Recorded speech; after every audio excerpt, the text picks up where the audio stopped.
In this program, we'll look at techniques for diagnosing and injecting steroids and local anesthetics into the ankle and foot joints. The rheumatologist, and indeed the GP, need to be able to examine the ankle, the subtalar and mid-tarsal joints, together with the small joints in the front of the foot, in particular the metatarsophalangeal joints. The ankle joint is a mortise and tenon joint and acts as a hinge, with a large tendon, the Achilles tendon, controlling extension through the muscles of the calf, whilst a complex of tendons and muscles work in front to flex the front of the foot. The ankle joint sits on and above the subtalar joint, which allows the ankle to rock a little from side to side, a movement necessary to allow walking on uneven ground or on a slope. The mid-tarsal joints, a complex of small joints that form the arch of the foot, as seen in this diagram, are difficult to isolate and identify on examination, but are often the site of pain and inflammation in osteoarthritis and after injury. Passive examination can be used to determine if any of these three main joint areas that comprise the ankle and hind foot are the cause of pain or are restricted in movement. Let's take a look at how to examine the ankle. I'm going to show you how to examine the ankle as comprehensively as you need to, really, to identify where the pathology is going to be. So first of all, you take a look around the ankle to see if there's any obvious synovitis and have a feel to see whether or not all the landmarks, especially the bony prominences of the medial and lateral malleoli, and in his case there isn't any visible swelling. You also just feel down the Achilles. You're now going to isolate the three joints of the ankle. So the first of the joints, holding onto the lower leg and moving the front of the foot, is the mortise and tenon joint, the ankle joint itself, which moves in flexion and extension, or plantar flexion and dorsiflexion. And that moves very nicely. Then going to move on to the subtalar joint. So grasping the lower leg and taking the heel, you then want to move sideways and make sure there's enough movement in the subtalar joint. There's some movement there, but a little bit of age-related stiffness across the subtalar joint.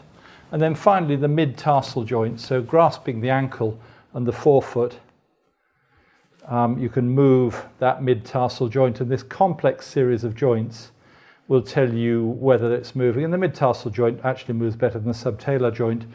Sometimes you find quite extensive osteoarthritis across the mid-talar joints, and it's not possible from the outside to isolate the different mid-tarsal joints. So there we go. And then what you've then got is the joints, the MTP joints of the forefoot with the squeeze test, and then individual examination of the 5 joints, including the great toe. And that's the examination of the foot and ankle.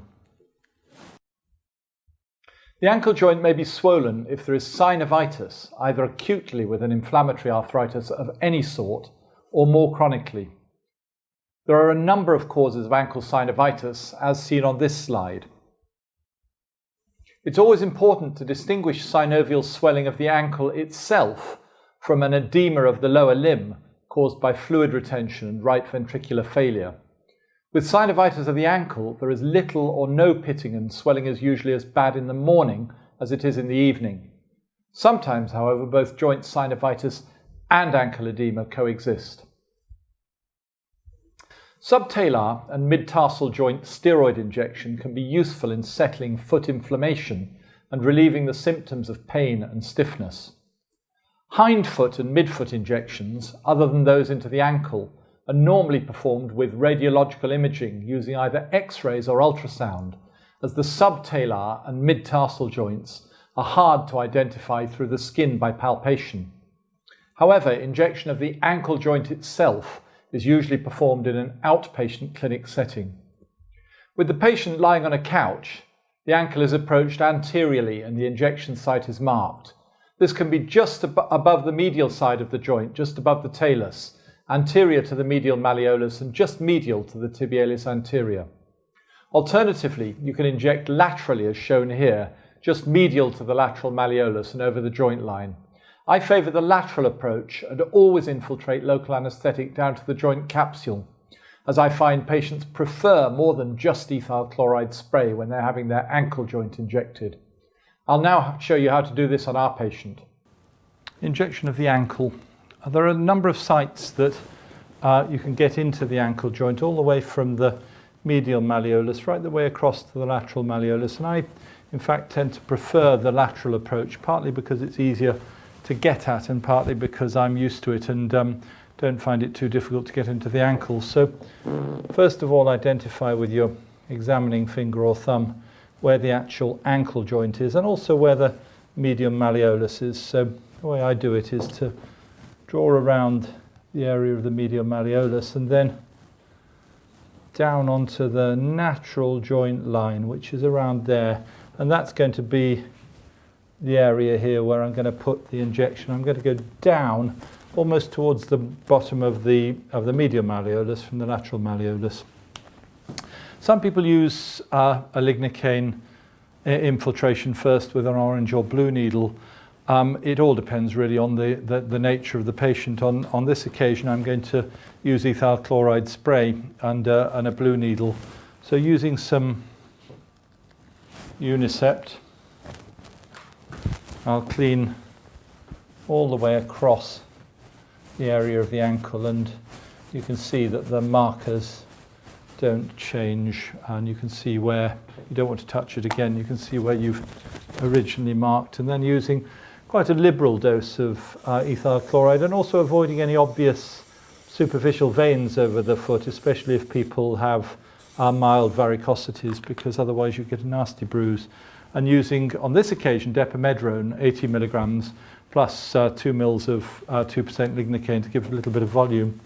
I'm going to then, having warned the patient I'm about to start, just infiltrate down towards, and you feel it go quite easily, and then down and actually into the ankle joint. Now I can feel it firmly into the ankle joint, and I'm now ready to start injecting into the ankle. I'm just finishing infiltrating the ankle, and the last few drops of fluid, and then pushing over the site. I'll just remove the needle and syringe, and because it's a fairly delicate piece of skin over the ankle, push quite firmly across that, again for a minute or two, just to avoid any unnecessary bruising before putting a plaster on and finishing. The Achilles tendon is commonly the site of inflammation in conditions that involve enthesitis. The enthesis is the joint between a tendon and a bone, and inflammation of the enthesis is known as enthesitis. All seronegative spondyloarthritides, especially psoriatic arthritis, frequently cause Achilles tendinitis and enthesitis. An injection is usually helpful in treating inflammation of the Achilles bursa. Injection of an inflamed insertion of the Achilles at the tendon insertion at the heel is both painful and less successful, and I rarely try it. Injection to the tendon sheath, however, can be both effective, relatively painless, and speed up the time to recovery without any undue risk of tendon damage. The inflamed Achilles bursa can be low down and close to the insertion of the tendon at the heel, or may appear as an inflamed swelling higher up the tendon. Injection at either bursa site is worthwhile. We'll now look at one final site of injection, at the hind foot, for the treatment of plantar fasciitis, or policeman's heel. Injection is into the heel itself, where the plantar fascia of the foot arch inserts into the calcaneum bone underneath the heel. Injection at this site is relatively easy, although it can be painful, both during and after injection, and the patient should be warned about pain before the injection. It's one of the few injections where a degree of pain suggests you've put your injection into the correct place. Let's have a look at how to do it now. I'm now going to show you the technique for injecting the plantar fascia, or plantar fasciitis. The plantar fascia comes down the inside arch of the foot and then inserts right the way across the back of the heel. And the patient will have complained of a nasty tearing sensation when they first get up in the morning and put their heel to the floor, but also an almost constant and sometimes extremely disruptive pain to the heel.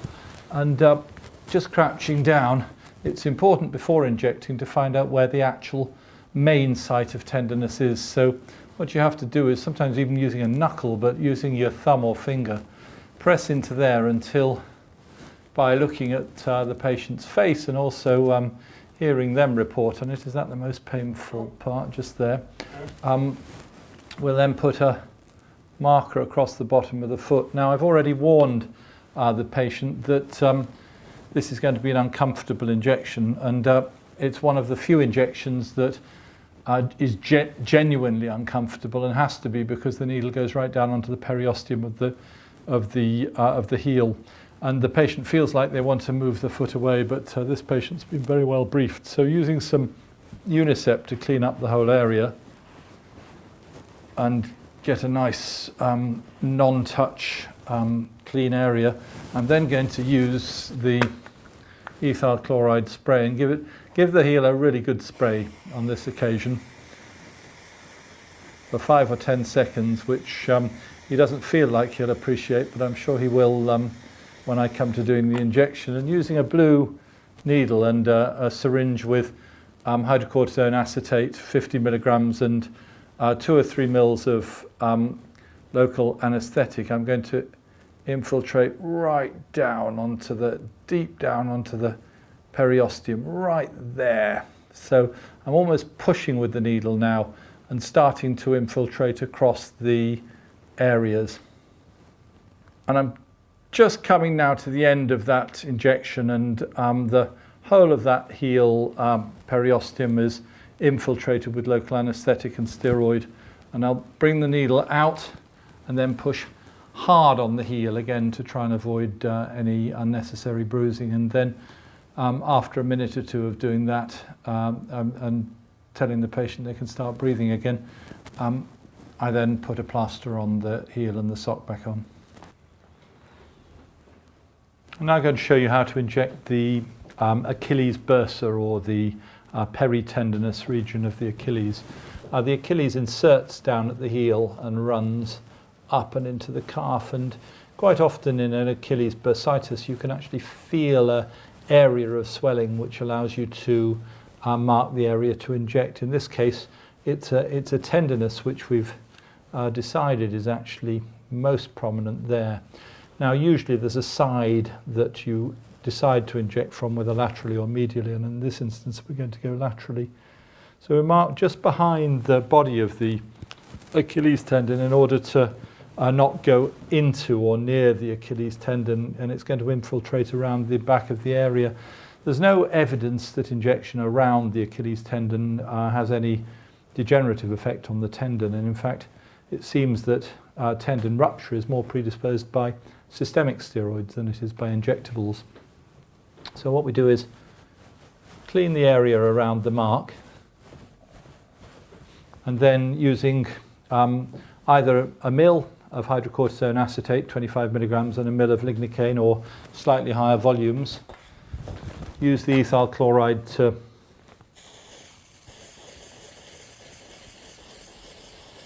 get the area a little bit cold and a little bit numb, and then fairly straightforwardly just introduce the needle behind the tendon and into the peritendinous tissue, and then you could start to infiltrate in and around the area. And as you finish your infiltration, then quickly take the needle out and press over the area to avoid any unnecessary bruising, and then leave the patient with a plaster and get the socks and shoes back on. The joints at the front of the foot are frequently involved in inflammatory arthritis, either with osteoarthritis or more commonly rheumatoid arthritis. The metatarsophalangeal joints, or MTP joints, are the first point of strike for most people when they walk, and when inflamed, people describe it as feeling like they're walking on pebbles. There are 5 MTP joints, and the largest, the first MTP joint, tends to be affected in OA and crystal arthritis, whereas the other 4 are affected by both OA and rheumatoid. It's useful to know how to inject MTP joints, and it's relatively easy without imaging control if you're careful to identify and mark the joint line first. I find it's almost always further proximally than you think. I always use local anaesthetic injected with an orange gauge needle as I infiltrate the tissue over the joint and gently work the needle into the joint space from the dorsal side of the foot. I'm now going to show you how to inject an MTP joint, in this instance the MTP joint of the third toe.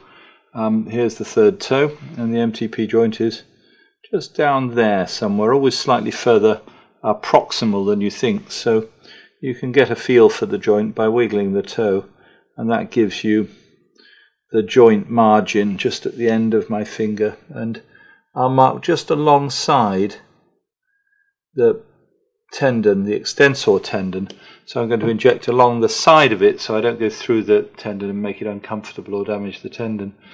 I'm going to clean up with some Unicept or saline around the area so that the foot's nice and clean, and that then becomes no touch.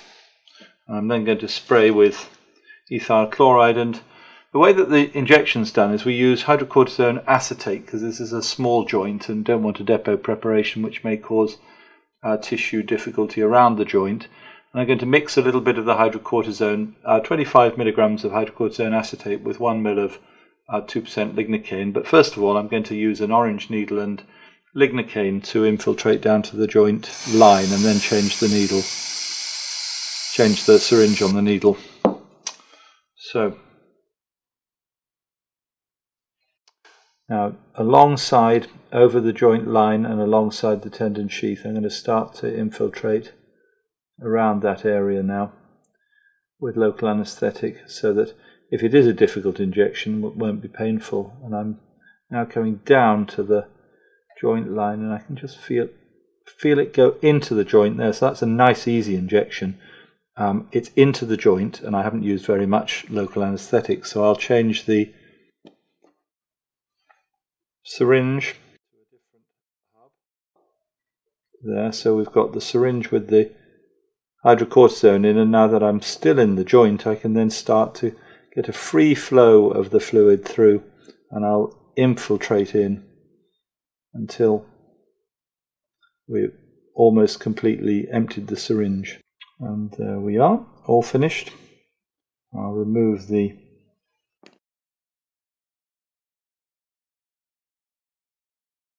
and then press over the toe, and the injection's finished. A plaster and it'll be completed. If you can practice enough to feel confident, these injections in the ankle, the hind foot and the forefoot, you'll be able to help a lot of people who present with inflammatory foot pain. As usual with joint and soft tissue pain, confidence comes with initial practice and subsequently through seeing enough people who need injections so that your diagnostic and injection technique develops and can be maintained at a high level.